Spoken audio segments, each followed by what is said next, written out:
ang Big Four ng PBB 8. Ang Rampa sister ng Mandaluyong na si Lou. Ang amazing alohang ng Hawaii na si Andre. Ang iskulit bay ng Bohol na si Yam Yam. At ang Konichi Wonder vlogger ng Japan na si Fumiya. Akalain nyo, sa loob ng 3 buwan sa bahay ni Kuya, sila ang natirang matitibay at naging magkakaibigan. Mas kilala ngayon bilang Team Life. Super surreal talaga. Hindi ko akalain na magiging part ako ng Big Four. Getting into the PBB in the first place, sobrang saya. Sobra po talagang saya ko. First time in my life, sentence po talaga na makita ko yung mukha ko sa mga t-shirt nila, ganun. Like a dream. I'm just vlogger and then I just try to Filipino culture. Now my situation is very changed. No boyfriend since birth ang modelo na si Lou. Pinay na pinay sa kanyang kulay at mahabang buhok. Kasi talagang malaki yung standard na inano ng father ko. Naging picky siguro ako. Hinahanap ko yung talagang nakikita ko yung dad ko. Samantalang ang modelong si Andre, parang Prince Charming na hinugot sa isang storybook. Patience. Somebody you can get along with really well, be playful with, and laugh together. Sinong mag-aakala na mag-uumpisa sa masayang kwentuhan, madedevelop pala sa isa't isa. Most definitely her eyes, because It started with the eyes. I swear it's the eyes. she's got like princess eyes. It's his eyes. And her smile. When she smiles, I smile. Hanggang umabot na nga sa kanilang controversial first kiss na talaga namang pinag-usapan. But I don't regret any of it kasi it was natural. It's how we feel. Pero sa totoo lang, hindi ito ang ini-imagine nila na sanang first kiss kung sakali man. The way I imagined our first kiss would be like on the date on the outside, taking her to watch the stars and talking about life. Ngayon, officially in a relationship na ang Lou Dre. At hindi mapaghiwalay ang dalawa sa upuan. Magka-holding hands. Pati langgam, mahihiya sa sweetness. Lalo na kung marinig ninyo ang kanilang tawagan. She's my nugget. My boo-boo. Nugget. Nugget. I don't know why. Oh, because burnt chicken. She says, Chicken nugget. says that she's a burnt chicken nugget. She calls Call me it Smurf. Or boo-boo. I love you. I found myself and I found you. Isang kiss naman dyan. Naku, ang spiritual brothers na sina Yam Yam at Fumiya, inggit na inggit. Pero kung love ang pag-uusapan, ang Fumiyam hindi magpapahuli. Si Yam Yam may nagmamay-ari na raw ng kanyang puso. Love, hello? Sana i-pray mo ako. Sana ibuhos mo yung lahat ng suporta mo para sa akin. Sobrang miss ko na po siya. Miss Elaine. Hello, Miss Elaine Turadio. Huwag kang mag-aalala. You're safe in my heart. What's up? I'm Fumiya! At good news naman sa mga fans dahil si Fumiya single na ngayon. Before I had girlfriend. Izumi. 3 years.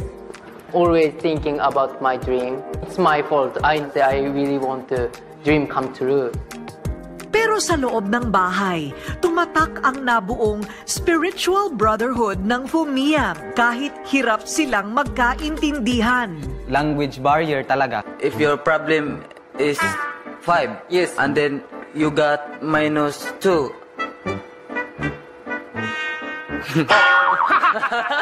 You understand? No. Ang nagustuhan ko talaga sa kanya yung pagiging yung jolly niyang tao, yung patawa.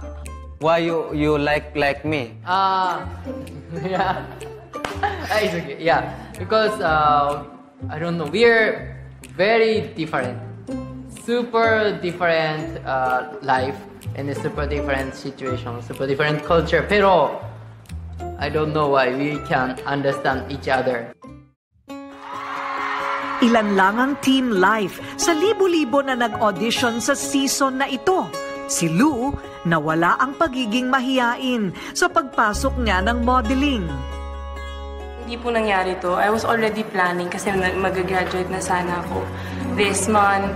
Gusto ko mag-study ng interior design or something about arts. Si Andre, nahilig naman sa fitness at pangarap na maging cabin crew. My course in college sa Hawaii is kinesiology. The reason I took up Japanese is kasi gusto kong maging cabin crew.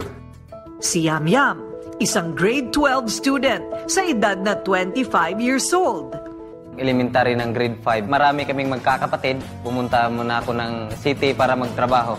Delivery ng tubig, furniture, liha. Tapos, construction worker, tinapay, nagde-deliver. Almost 6 years akong nagtrabaho. Kung ma-educate mo yung sarili mo, hindi ka tinatapakan ng iyong dignidad mo. Nag-trending nga ang kopya ng kanyang matataas na grades at pangarap niyang maging isang teacher. Nung bumalik ako sa pag-aaral, 18 years old ako, elementary. Napamahal ako sa mga bata. Si Fumiya, kinareer ang pagiging vlogger mula Japan hanggang Pilipinas. Una siyang napanood sa TV dito sa Rated K dahil sa kanyang cover ng isang sikat na kanta. Talagang inaral daw niya na makapagtagalog. I love Philippines. That's why I started. Pero kung di raw siya naging vlogger, isa siyang basketball player at businessman. Grade 2 until high school student, basketball player. Because I like, imagine I want to become owner of business. Kaya nang dumating ang oportunidad na makapasok sa bahay ni Kuya, hindi sila makapaniwala. Heto na ang pagkakataon at sabi nga, YOLO! You only live once. Nalagpasan ng mga pinakamahihirap na challenges sa loob. Muntikan ng sumuko, pero tuloy ang laban. Heto kayang susunod na Rated Kaba Challenge. Kakayanin kaya ng Team Life? Oh my God! Nalagpasan ng mga pinakamahihirap na challenges sa loob. Muntikan ng sumuko, pero tuloy ang laban. Heto kayang susunod na Rated Kaba Challenge. Kakayanin kaya ng Team Life? 8 drops. Si Lou, napaatras. Ang alohang na si Andre, kinabahan. Hindi naman umurong sa challenge si Yam Yam. Si Fumiya, ang singkit niyang mata, nanlaki sa takot. Akala nyo tapos na ha? Pwes, may isa pang surprise. Meet Oprah, the Burmese python.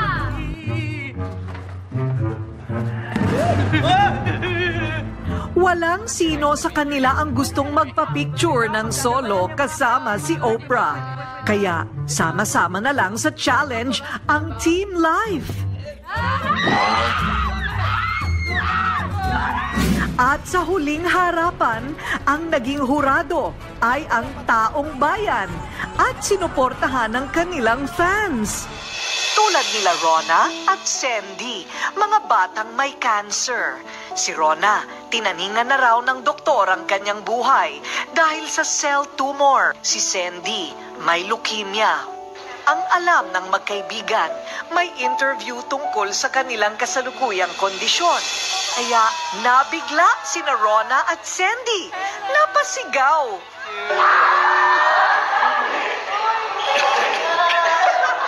I'm Yam Yam. I'm not foreigner. Kung nalampasan nila yung hirap na naranasan nila sa past, yung sakit namin, kaya din namin nilagpasan. I can't imagine how hard it is, but you guys are still happy. And I'm also, you're inspired me. Thank you so much.